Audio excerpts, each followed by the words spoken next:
धन्यवाद अध्यक्ष जी। मैं वित्त विधेयक 2026 और उसके आधार पर प्रस्तुत किए गए केंद्रीय बजट का कड़ा विरोध करने के लिए खड़ी हुई हूँ। ये विकसित भारत या युवा शक्ति का बजट नहीं है, ये एक धोखे का बजट है जिसे रिकॉर्ड आवंटन, वित्तीय अनुशासन, समावेशी विकास की पुरानी भाषा में लपेटकर पेश किया जा रहा है।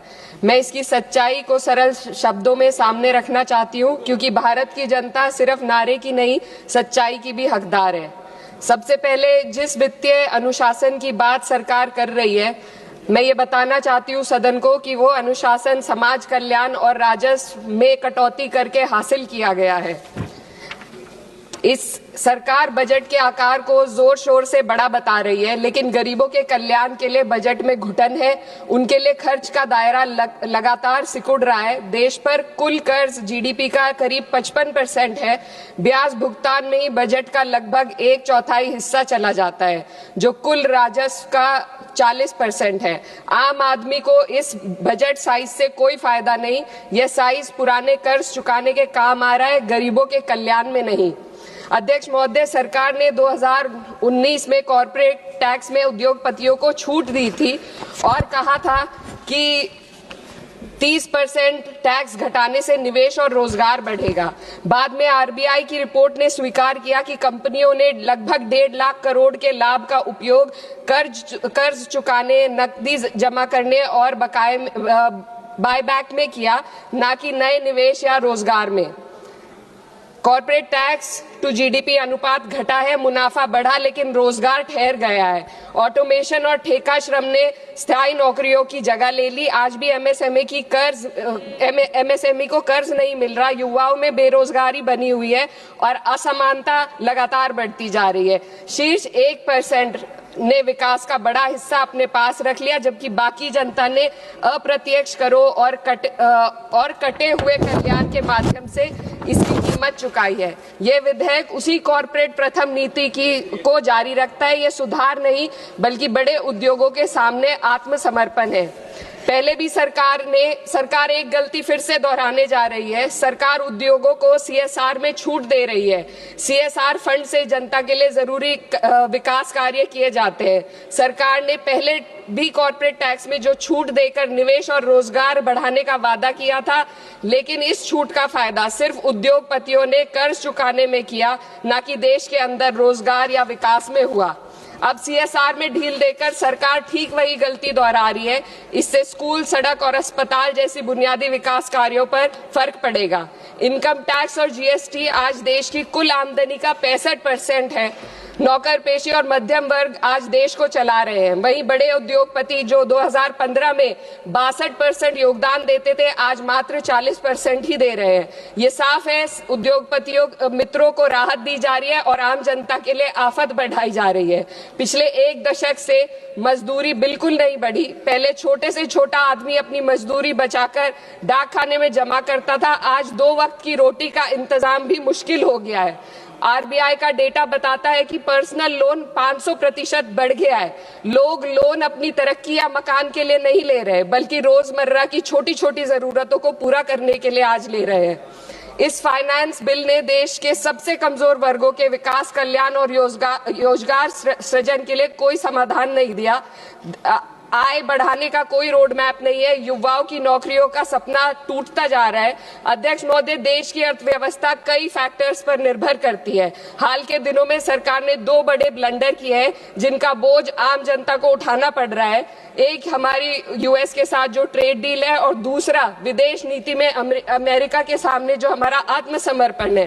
खाड़ी क्षेत्र में कभी भारत का रुख स्वतंत्र और संतुलित था, लेकिन आज हमें दूसरों के संघर्ष में उलझकर नुकसान उठाना पड़ रहा है। ईरान अमेरिका इजराइल विवाद में भारत एशिया का सबसे बड़ा नुकसान उठाने वाला देश बना है। चीन सस्ता तेल लेकर अपने नागरिकों को राहत दे रहा है, जबकि हमारे यहाँ एलपीजी और पेट्रोल की कीमतें लगातार बढ़ती जा रही है। ईरान जैसे पुराने मित्र के कठिन समय में हम खुलकर समर्थन नहीं कर सके और आज गैस आपूर्ति के लिए बार बार अनुरोध करना पड़ रहा है। विदेश नीति साहस और स्पष्टता से चलती है। इसको ईरान के शहीद supreme leader Ayatollah Ali Khamenei ji ने अपनी शहादत से साबित किया।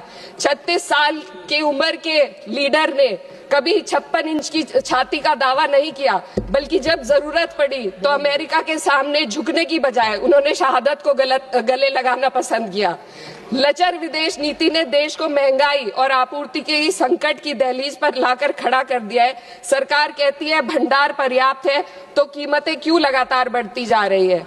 अमेरिका के साथ जो हाल है वह व्यापार समझौता भी यही बताता है। आज भारत अमेरिका के साथ $40 बिलियन का ट्रेड सरप्लस रखता है, लेकिन इस समझौते के बाद हमें हर साल $100 बिलियन का आयात करना पड़ेगा। इससे सरप्लस घाटे में बदल जाएगा। इस ट्रेड डील ने देश के किसानों को अमेरिका के अमीर किसानों के हाथों बेच दिया है। अगर ट्रेड डील करनी ही थी तो पहले देश के किसानों को अमेरिकी किसानों की तरह भारी सब्सिडी देते, उन्हें तैयार करते और फिर ट्रेड डील करते। यह तो वैसा है जैसे दौड़ में किसी के हाथ पैर जंजीरों से बांध दिए गए और फिर कहा जाए अब दौड़ कर दिखाओ। हमारे किसानों के हाथ पैर महंगी यूरिया, महंगी बिजली और महंगे कृषि यंत्रों से बंधे हुए हैं।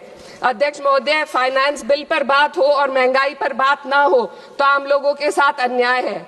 आम आदमी के लिए रोजमर्रा के खर्चे महंगे होते जा रहे हैं। एलपीजी, स्वास्थ्य और शिक्षा की महंगाई सबसे अधिक है। सरकार 2025 में महंगाई को 1.7% बताती है। सर 2 मिनट बस कंक्लूड कर रहे हैं। लेकिन मेडिकल महंगाई 14% है, ये एशिया में सबसे ज्यादा है। और शिक्षा की महंगाई 12% तक पहुंच गई है। कई परिवार अपनी आय का आधे से ज्यादा हिस्सा सिर्फ एक बच्चे को पढ़ाने के लिए या उसकी विवाह करने के लिए खर्च करने पर मजबूर है। पिछले बजट में वित्त मंत्री ने एम्प्लॉयमेंट लिंक्ड इंसेंटिव स्कीम की घोषणा की थी। उम्मीद थी इससे 4 करोड़ नौकरियां बढ़ेंगी। 2 लाख करोड़ का बजट भी दिया गया, लेकिन ये योजना एक भी युवा को नौकरी देने में असफल रही। इसी तरीके से पीएम इंटर्नशिप स्कीम का हाल भी यही है। 1.6 लाख का ऑफर दिया गया। Sir 2 minute. 16,000 युवाओं ने ज्वाइन किया, आधे से ज्यादा बीच में छोड़कर चले गए और अंत में सिर्फ 95 युवाओं को नौकरी मिली। सरकार ने चुपचाप इसका बजट 95% घटा दिया।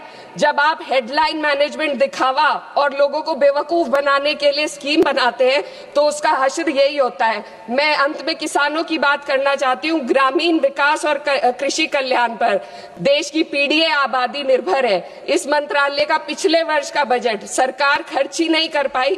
53,000 करोड़ ग्रामीण विकास और 7,000 करोड़ कृषि कल्याण के लिए बेकार पड़ा रहा।